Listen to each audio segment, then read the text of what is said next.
My parents missed my wedding. Not because they were sick. Not because there was an emergency. They simply decided not to come. The same parents I had been sending $2,000 every month for 5 years.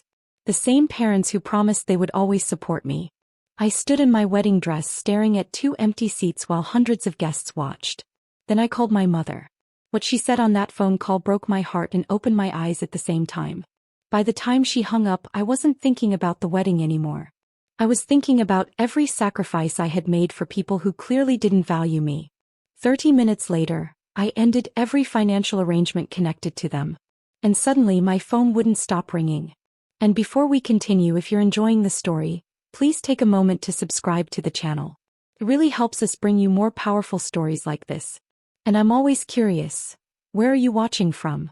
Drop your country in the comments below. I love seeing just how far these stories travel around the world. Now let's get back to the story.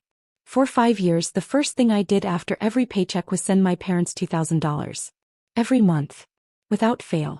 I never considered it a burden. My parents had worked hard their entire lives, and when they retired, I wanted them to enjoy life without worrying about money. Whenever I called, my mother would thank me. My father would tell relatives how proud he was of me. They always said the support helped them live comfortably. Hearing that made me happy. I honestly believed I was doing something good. Then I got engaged. It was one of the happiest moments of my life. My fiancé Ethan was kind, hardworking, and supportive. My parents seemed excited too. They promised they would help however they could. My mother talked constantly about the wedding. My father even joked about crying when he walked me down the aisle.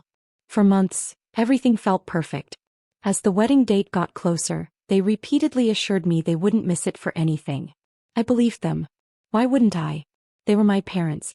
The morning of the wedding arrived. Guests started filling the venue. Family members checked in. Friends took photos. The ceremony was less than an hour away. But 2 people were missing. My mother and my father. At first I assumed they were running late. Then 30 minutes passed. Then 45. Still nothing. My stomach started twisting into knots. I checked my phone repeatedly. No messages. No calls. No explanation. Finally, standing in my wedding dress with guests beginning to whisper, I stepped into a quiet hallway and called my mother. She answered on the second ring. What she said next changed everything. The moment my mother answered, I felt relief. For about 2 seconds. Then she spoke. "Why are you calling?" Her tone was cold. Annoyed. Nothing like the excited mother who had spent months talking about my wedding. I blinked in confusion. "Mom, where are you? The ceremony starts soon." There was a pause. Then she sighed heavily.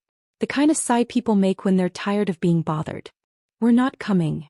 For a moment I honestly thought I misheard her. "What?" "We're not coming," she repeated. As if she were canceling lunch plans. Not skipping her daughter's wedding. My heart started pounding. I asked if something had happened. If they were sick. If there had been an emergency. Her answer hit harder than anything I expected. "No emergency." Then she added something that shattered me.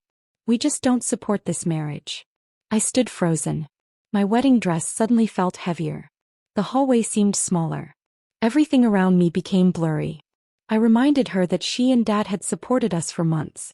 That they promised they would be there. Her response was brutal. "People can change their minds." Then my father took the phone. I hoped he would explain. Instead he made things worse. He said Ethan wasn't the kind of husband they imagined for me. That they were disappointed. That attending would only encourage a mistake. I couldn't believe what I was hearing. Years of support.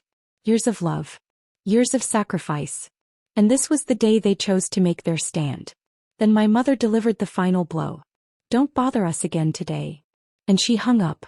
I stared at my phone for a long time. Then I quietly returned to the ceremony. But something inside me had changed. And after the wedding ended, I made a decision that would change everything. The wedding ended beautifully. At least on the surface. Ethan and I smiled for photos. Thanked our guest. Danced. Celebrated. But underneath it all, I couldn't stop thinking about that phone call. My parents hadn't missed the wedding because they couldn't attend. They chose not to come. That difference changed everything. The next morning I woke up before Ethan. I sat at the kitchen table with a cup of coffee and opened my laptop. 4 years, I had managed every financial arrangement connected to my parents. The monthly transfers. The automatic payments. The shared conveniences. Everything.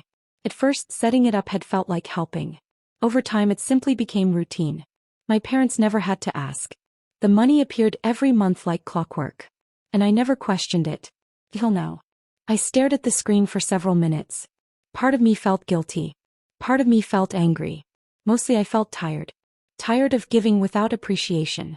Tired of being valued only when I was useful. So I made a decision. One click. Then another. Then another. The monthly support ended. Automatic transfers were cancelled. Financial connections were removed. Everything was handled quietly. No announcement. No dramatic message. No argument. Just boundaries. 30 minutes later my phone exploded. My mother's name appeared first. Then my father. Then both of them again. Over and over. I didn't answer. The voicemail notifications started arriving almost immediately. The first messages were confused. The next one sounded irritated. Then came panic. Real panic. By the afternoon relatives were calling too. Apparently my parents had discovered the transfers were gone.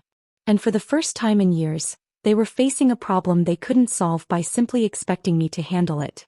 What none of them knew was that an even bigger truth was about to come out. And it would explain exactly why their panic was growing so quickly. At first I assumed my parents were panicking because the money had stopped. That was true. But it wasn't the whole story. 2 days later my cousin called and told me something surprising. Apparently, several relatives had started asking questions after hearing what happened at my wedding. The story spread quickly. People learned that my parents had skipped their daughter's wedding without warning. People learned that they had rejected the man I married.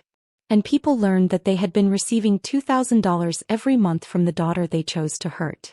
Suddenly my parents weren't getting sympathy. They were getting criticism. A lot of it. Relatives who normally stayed quiet began speaking up.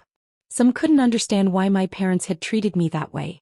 Others questioned how they could accept my support for years while showing so little respect in return. The more questions people asked, the harder it became for my parents to defend themselves. Then another truth surfaced. My parents had become far more dependent on my support than anyone realized, including them. The monthly money wasn't just extra comfort anymore. It had become part of their lifestyle. Part of their routine. Part of their plans. Without it, they suddenly had to make difficult financial decisions. And for the first time, they were experiencing the consequences of taking someone for granted. According to my cousin, my father spent days trying to justify what happened. Nothing worked. Every explanation sounded worse than the last.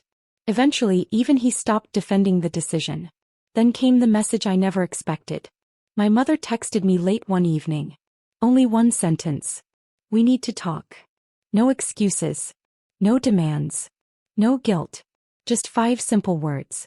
And for the first time since my wedding day, I believed they finally understood how much damage they had caused. A week later, I agreed to meet my parents. Not because I was ready to forgive them. Because I wanted answers. When I arrived, they looked different. Older somehow. Smaller. The confidence they carried for years seemed gone. My mother started crying almost immediately. My father stared at the table for several seconds before finally speaking. For the first time in my life, I heard him say something I never expected. I was wrong. Just 3 words. But they carried more weight than 100 excuses. My mother apologized too. Not for missing the wedding. For choosing judgment over love. For making me feel like my support mattered more than I did. Then they admitted something painful. They had become so accustomed to my help that they stopped appreciating it. The money. The sacrifices. The effort. All of it became normal to them. Expected. Hearing that hurt. But at least it was honest. Then they asked if I would restart the monthly support. I took a deep breath. And said no. Not angrily. Not cruelly. Just honestly. I explained that helping someone is a gift, not an obligation. And gifts should never be taken for granted. To their credit, they accepted my answer. No arguments. No guilt. No pressure. That meeting didn't erase the pain of my wedding day. But it changed something important. For the first time, my parents saw me as an adult instead of a resource. Over the following months, our relationship slowly improved. Not because money returned. Because respect did. Looking back, losing $2,000 a month wasn't the hardest lesson my parents learned. The hardest lesson was discovering that love and support are privileges. And when you stop appreciating them, they don't always stay forever. Sometimes the deepest disappointments come from the people we love the most. Respect, gratitude, and support should never be one-sided. If this story touched your heart, don't forget to like, subscribe, and turn on notifications for more emotional family stories with powerful twists and satisfying endings. And tell me in the comments, if your parents skipped your wedding after everything you did for them, would you have forgiven them? I'd love to hear your thoughts.